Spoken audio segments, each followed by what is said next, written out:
ಬಹಳ ವಿಶೇಷವಿದೆ ಈ ಕಾಶ್ಮೀರ ದೇಶವನ್ನು.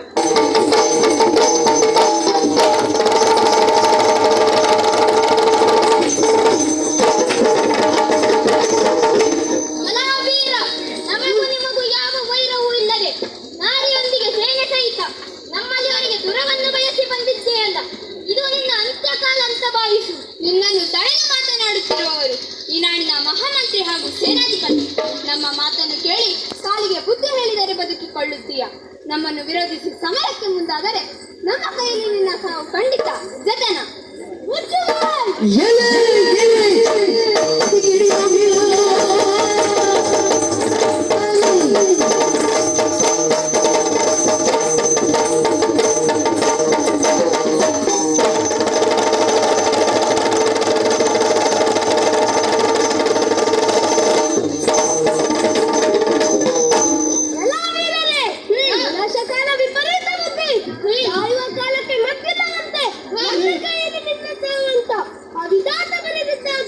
ಅದನ್ನು ಯಾರಿಂದಲೂ ತಪ್ಪಿಸಲು ಸಾಧ್ಯವಿಲ್ಲ. ಬನ್ನಿ ಮುಂದೆ.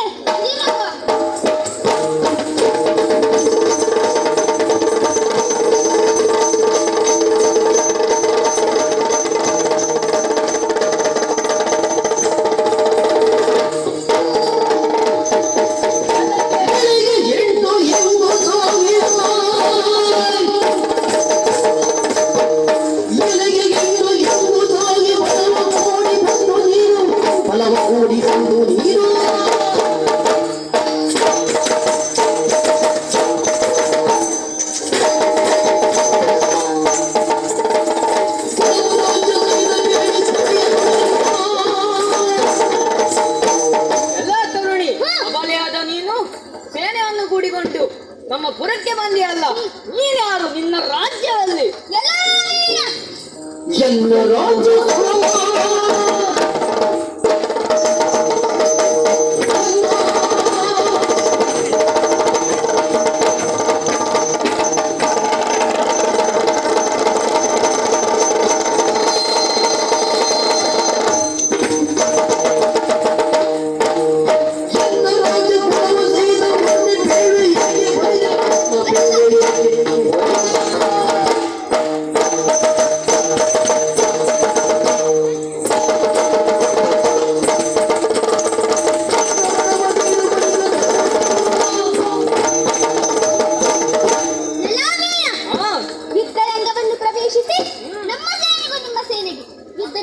ಈ ಸಂದರ್ಭದಲ್ಲಿ ನನ್ನ ರಾಜ್ಯಗಳನ್ನೆಲ್ಲ ಕೇಳುತ್ತಿರುವೆಯಲ್ಲ, ಇದು ನೈಜವೀರ ಲಕ್ಷಣವಲ್ಲ. ನಾನು ಯಾರೆಂಬ ವಿಚಾರವನ್ನು ತಾನಿಗೆ ಕೊನೆಯಲ್ಲಿ ತಿಳಿಸುತ್ತೇನೆ. ಮೊದಲು ಯುದ್ಧಕ್ಕೆ ಅನುವಾಗು.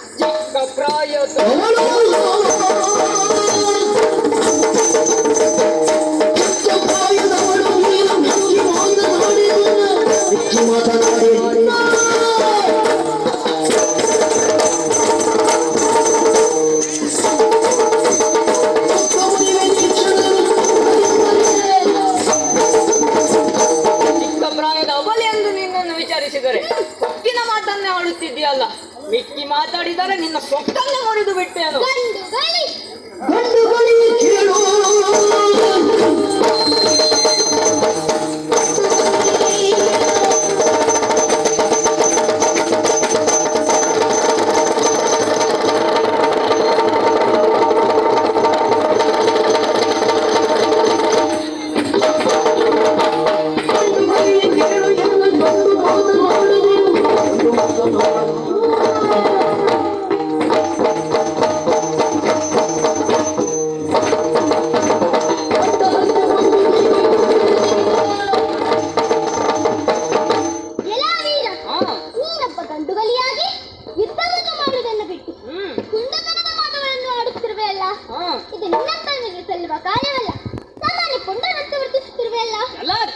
ನನ್ನನ್ನು ಪುಂಡನೆಂದು ಆಡಬೇಡ.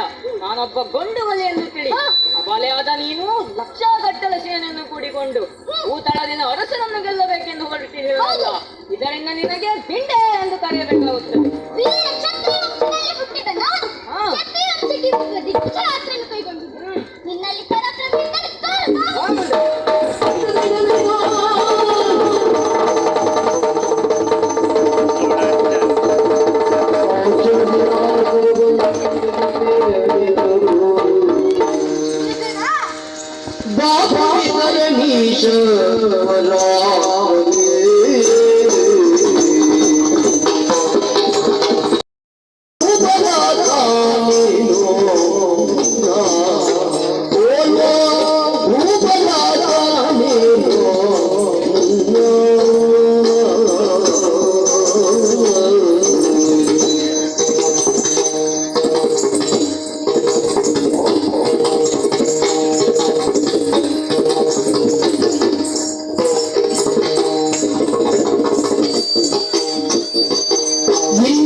ನಮ್ಮ ವಂಶದ ಕೀರ್ತಿಯನ್ನು ಹೆಚ್ಚಿಸಿದೆ. ನಿನ್ನಂತ ಪರಾಕ್ರಮೆಯನ್ನು ಇದುವರೆಗೂ ಕಂಡದ್ದಿಲ್ಲ. ಆಗಲಿ ನನಗೆ ತುಂಬಾ ಸಂತೋಷವಾಯಿತು. ಅಲ್ಲಿ ನಿಮ್ಮವರೆಲ್ಲ ಕ್ಷೇಮವೇ? ಅಪರೂಪವಾಗಿ ಇಲ್ಲಿವರೆಗೆ ಬಂದ ಕಾರಣವೇನು ಮೊಮ್ಮಗಳೇ? ಅಜ್ಜಯ್ಯ,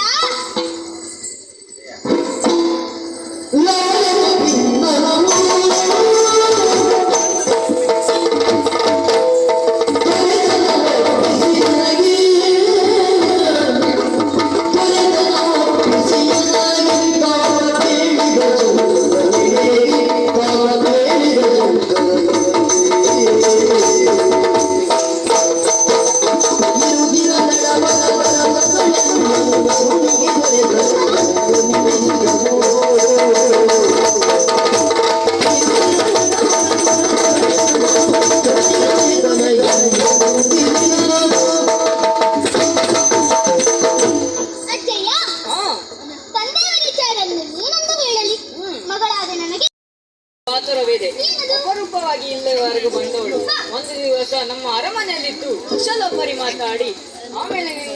ಕಾರ್ಯಕ್ಕೆ ತೆರಳಬಹುದು. ತಾತ